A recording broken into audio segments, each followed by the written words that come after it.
Hello, my name is Brandon Rossman. I'm in ISM 3013, and I'll be speaking today about 802.11a, B, G, N, and the AC band. What is 802.11?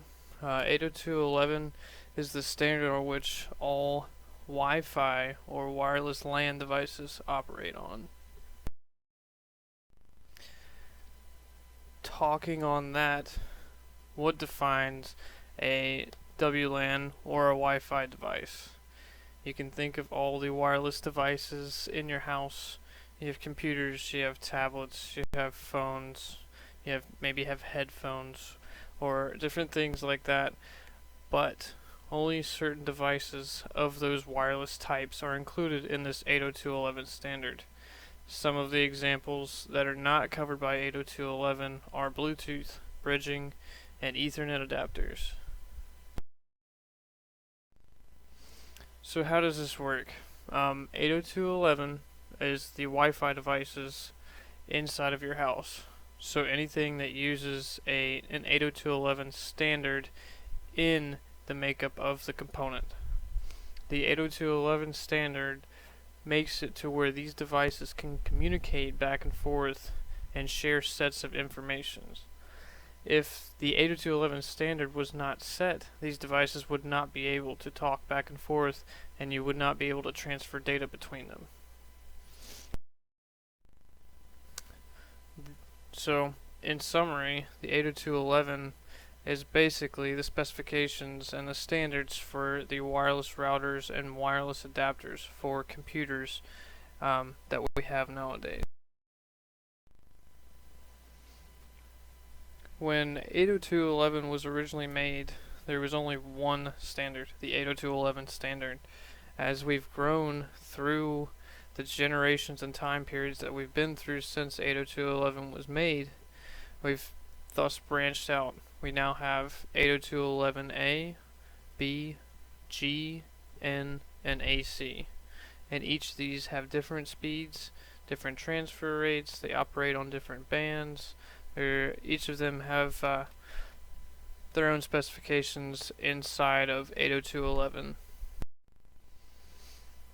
Looking at the timeline of these different specifications within 802.11, the first generation of 802.11 devices were the base 802.11 standard. These were implemented in 1997 and only included a transfer rate of 2 megabytes per second. As we increase up this graph, you can see that each of the new specifications have therefore added data transfer rate each time that they have been improved. So as you go through this timeline in 1999, when the B standard came out, it increased the speed from the base 802.11 to 11 megabits per second. The third, the G and A bands were developed. The A band actually operates on a different bandwidth than all the other standards that we're going to talk about, but they transfer at a 54 megabit per second rate. And then the N adapters and routers are up to 600 megabits per second, and the AC routers and adapters that we have nowadays can transfer almost as high as 3 gigabits per second. So 802.11, as stated before, was the original Wi-Fi standard with 2 megabit per second transfer rate. B has a speed of 11 megabits per second and operates on a 2.4 gigahertz band.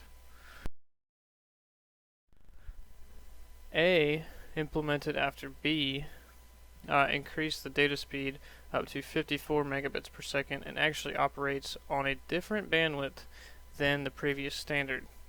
The rationale behind these bands were, if you have certain devices talking on one bandwidth, say the 2.4 gigahertz bandwidth, the more devices you have in one area, the more noise on that bandwidth that you have, which will results in data loss, packet loss, interference, that kind of stuff. So they branched out to this new band to try and test out whether or not it would be more efficient to use that than 2.4 gigahertz.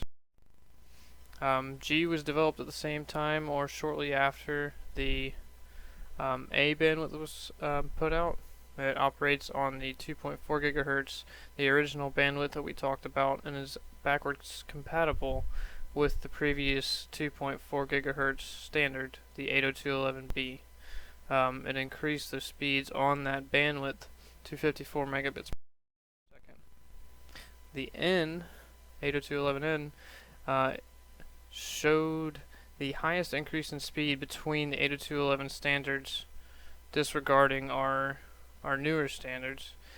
The speeds jumped from 54 megabits per second and doubled all the way up to 108 to 350 megabits per second. And the N adapters are backwards compatible with the other 2.4 gigahertz bandwidths, B and G. And then of today's current standard, the 802.11ac is actually a dual band operating system where you can actually tell the router or the adapter which bandwidth you want to operate on. This way, if you're in a house and you use a 2.4 gigahertz phone, a wireless phone, or other 2.4 gigahertz devices that may interfere on that band, you can switch to the 5 gigahertz band and use that band to make sure your signal is clean. The speeds of the AC standard are all the way up to 433 megabits per second, and this is multiplied by the amount of antenna within the device. Theoretically, the maximum transfer rate on an 8 antenna device under this standard is 3 gigabits per second. Here are some examples of different routers and wireless adapters from the different generations. The typical wireless adapter looks like a USB stick. This is our top left picture of the Belkin. On the far right hand side we have a PCI Express wireless adapter that can be mounted inside of a computer. And then on the bottom we have one of the newest AC routers, the Asus Blackhawk, with 6 antenna on it. So why is all so important? The more time as we go through our centuries of information and new technology developing, everybody wants speed. You want to download things faster, you want to upload things faster. It's a virtual world. Everybody wants everything that exact second. Nobody takes anything very seriously anymore because so many people get frustrated when things don't happen exactly when they want them to happen. So as we increase all of these 802.11 standards and go into the future, we're hoping that the speeds will increase to keep up with the ever-changing environment of wireless devices. And talking upon the point that I stated earlier, people take this for granted. We use wireless devices almost every day in our life. We use them in class, we use them at home. All these Wi-Fi devices that use the 802.11 standard are there for us to use, and if we don't keep increasing this technology and pushing it forward, it's going to stale out and we won't have those nice wireless things that work quickly and precisely. So talking about the future, right now we don't have a set future. From what I was able to research, they're talking about an 802.11ax band, which would increase the data transfer rate all the way up to 10.53 gigabits per second, which is currently higher than most residential internet services or what the ISP can provide to a household. And then here's an example of a future router. This was actually at the 2015 CES, the Consumer Electronics Show, where a lot of companies come and show off their new equipment in hopes to get more financial backing into developing more advanced technology. This router actually has 8 antenna on it and could theoretically provide on the 802.11ac standard a 3 gigabits per second transfer rate. Also in the future, everybody likes to have things that are smaller. Another Nobody cool wants thing on a the big horizon bulky using the desktop 802.11 anymore standard unless you play is video the Google games Nest and use it project. for that.